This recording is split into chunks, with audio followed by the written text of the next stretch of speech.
Good morning, dear hearts. We are on lesson 196, and I'm going to ask you to subscribe. This is a big lesson. It's got a big word in it, one that's going to grab everyone's attention. And the lesson is, it can be but myself I crucify.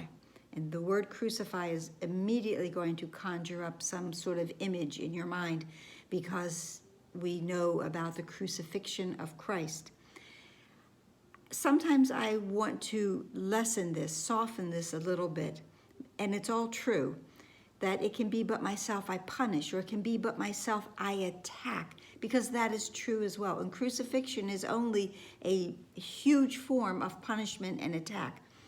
I need to learn that there isn't anyone out there, which is what of course we should know by at this point in our curriculum, that we're the big game in town. And there isn't anyone out there who's going to attack me or punish me or crucify me.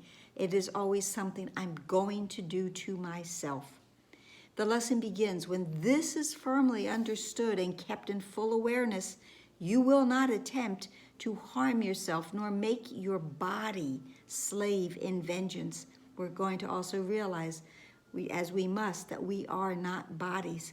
You will not attack yourself, and you will not realize, and you will realize that to attack another is but to attack yourself. You will be free of the insane belief that to attack a brother saves you, and you will understand that your brother's safety is your own, and his healing is your own as well. That is how connected we are. There is no separation between us and our brother. Paragraph 3 says, thus do you also teach your mind that you are not an ego. We have to learn that these foolish practices that we have been engaged in for so much time, that they are not to be kept any longer. We want to remember and teach ourselves we're not egos, and that the ways in which the ego would distort the truth will not deceive us anymore. And you will not believe you are a body to be crucified, punished, or attacked. When we move away from the ego, we move away from our body identity.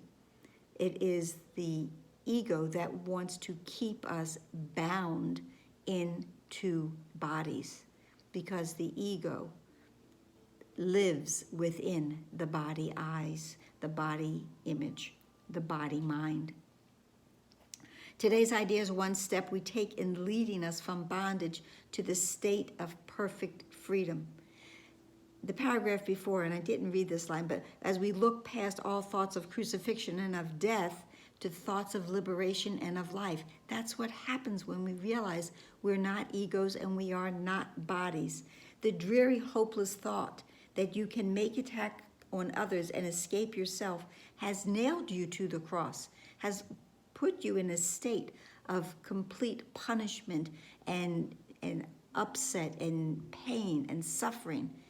We keep thinking it's someone else, but I don't remember who it was. It might have been Socrates who said that it is like taking the poison and waiting for someone else to die. That's what we are doing when we keep punishing and projecting pain onto someone else or trying to crucify someone else. It's always going to come back to us. I've used the phrase before, it's like the boomerang effect. I throw it out, but whatever I throw out, it is coming right back to me, and sometimes in tenfold and more. And perhaps that crucifixion seemed to be salvation. That seemed to be another word we use for salvation, freedom. Yet it merely stood for the belief, the fear of God is real.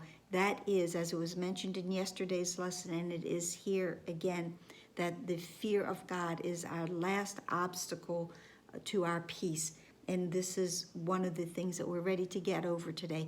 We're ready to release that fear, to finally let it be done and to go back to it no longer. And that is the form of madness that we believe that we can accept the fearful thought that you can attack another and be free ourselves. Again, taking the poison, waiting for them to die. I am taking the poison when I'm attacking others because I'm only hurting myself. The fear of God is real to anyone who thinks this thought is true, and he will not perceive its foolishness or even see that it is there so that it would be possible to question it.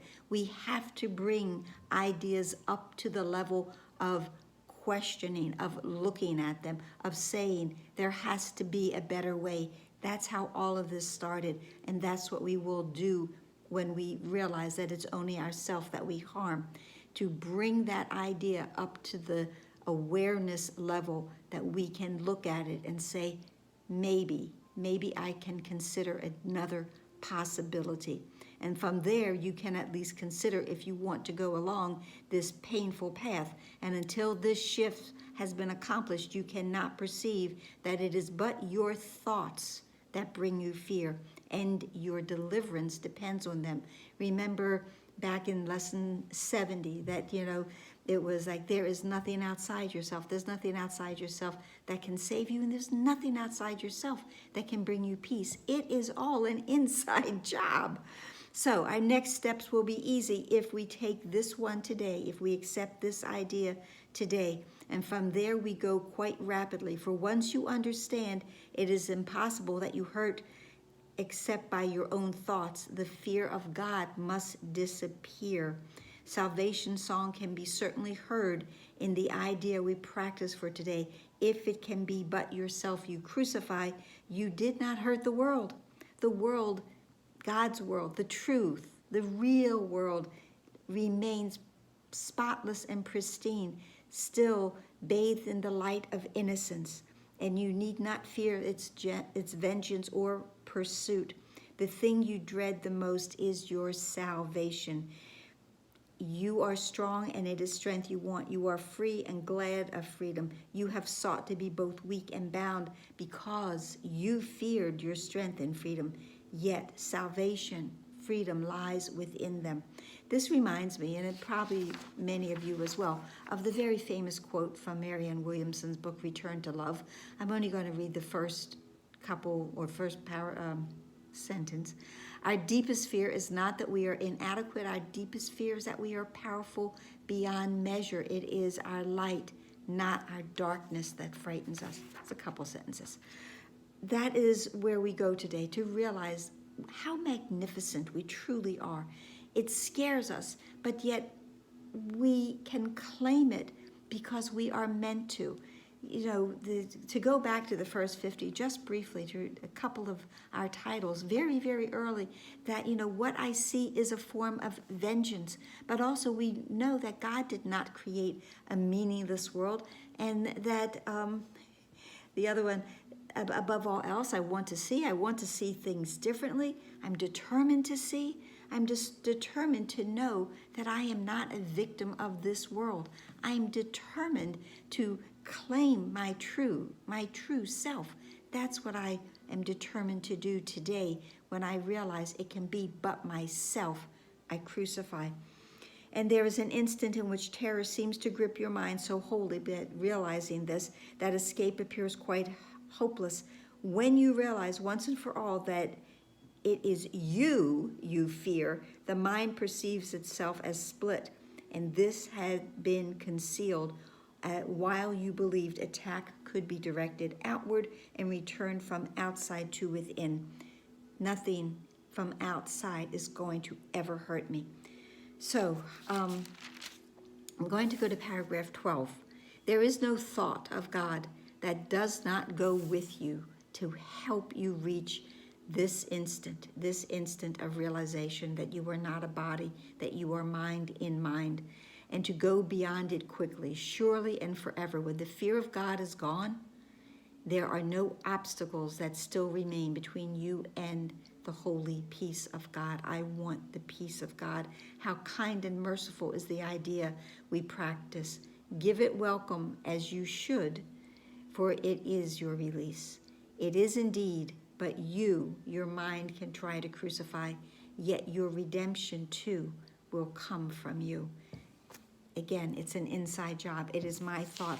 I can choose the thought of crucifixion, attack, and punishment, or I can choose the thought of resurrection, rebirth, freedom, love, peace. The peace and joy of God, they're mine. God's peace and joy are mine. I can choose that thought today, and I think I will. I hope this helped. Please like, please share, please subscribe, please comment, please pray. Please breathe. And please realize that you are responsible and you can choose again. Namaste.